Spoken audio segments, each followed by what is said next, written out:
मला अतिशय आनंद होतो या ठिकाणी महाराष्ट्र सरकारच्या सांस्कृतिक कार्य संचालनालयातर्फे तमाशा फड महोत्सव आणि तोही तंबूमध्ये ही विशेषता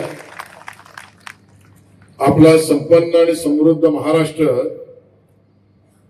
जगामध्ये हेवा वाटावा एवढा सगळ्या गोष्टींनी संपन्न आहे.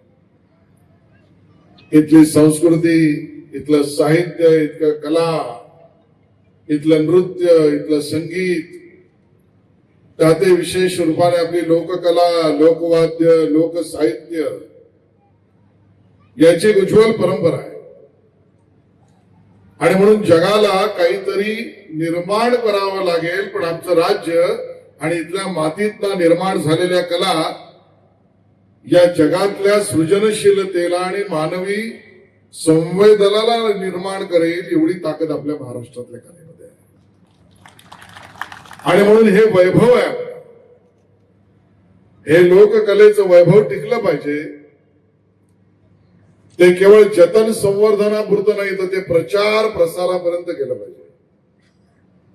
आणि केवळ याच हेतूने हे सरकार, माननीय मुख्यमंत्री देवेंद्र फडणवीसजी यांनी आम्हाला निर्देश दिले. उपमुख्यमंत्री एकनाथ शिंदेजी असतील, सुनेत्राताई पवार असतील, या सगळ्यांनी बळ दिलं.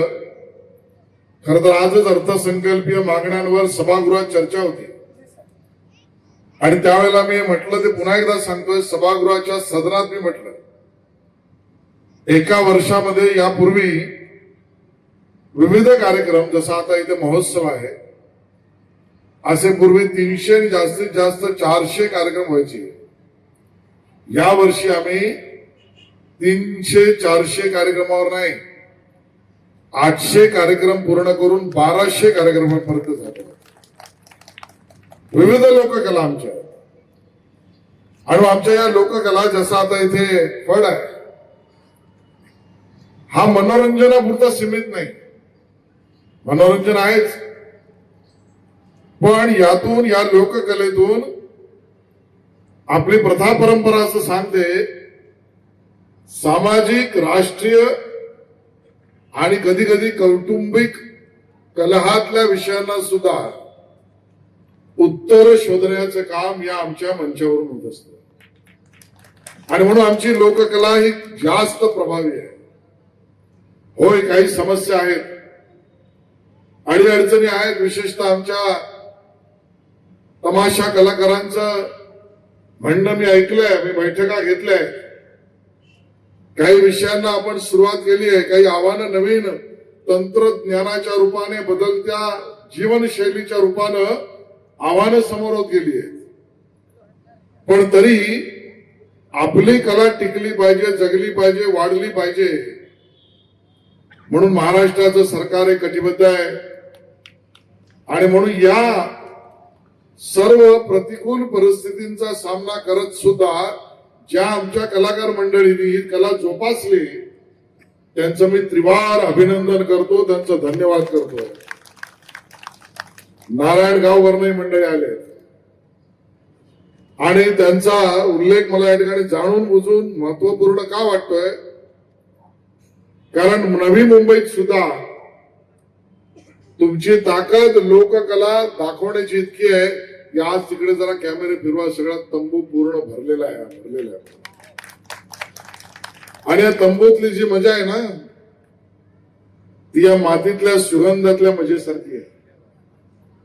या मातीतला सुगंध जसा त्यात बसल्यावर, हाताला पायाला लागल्यावर एक वेगळीच भावना या शरीरामध्ये निर्माण होते, तसं तंबू मधल्या लोककलेला पाहिल्यानंतर मनाची द्वार पुन्हा एकदा प्रफुल्लित होतात. आणि म्हणून हा कार्यक्रम विशेष आहे. सभागृह असताना मी म्हटलं होतं आपल्याला मी येईन आणि कलाकारांना, रसिकांना, आणि मला आवडलं या गोष्टीचं, कारण कुठे गेली ते मंडळी, त्यांनी सुरुवातीचं सूत्रसंचलन केलं. या इकडे मी ऐकत होतो त्यांना. काय नाव आपलं? मुन्नाजी यांनी सुरुवातीला सांगताना म्हटलं की ही आमची लोकसेवा आहे. सेवा रसिकांनी मान्य करावी. म्हणजे आमच्या कलेला सुद्धा आम्ही रसिकांची सेवा म्हणून बघतो. हा दृष्टिकोन आमचा आहे. हा आमचा महाराष्ट्र आहे. या आमच्या महाराष्ट्राच्या मातीची संस्कृती आहे. आणि म्हणून या पद्धतीच्या भावनेने केलेल्या या कार्यक्रमाला मी गण ऐकलं आणि या ठिकाणी छत्रपती शिवाजी महाराज आणि संत तुकाराम यांच्या भेटीचा प्रसंग आपण उभा केला. या दोन गोष्टी मला या ठिकाणी बघायला आणि ऐकायला मिळाल्या. मन प्रफुल्लित झालं, आनंदित झालं. आणि तुमच्या सगळ्यांचं झालं असेल तर कलाकारांसाठी जरा जोरदार टाळ्या वाजवा. जोरदार. तुम्हाला सगळ्यांना शुभेच्छा देतो. मला पुढच्या कार्यक्रमाला जायचंय कारण आज 2 अन्य कार्यक्रम मुंबईत आहेत. जाण्याची परवानगी मागतो. कलाकारांना शुभेच्छा देतो. जय हिंद, जय महाराष्ट्र.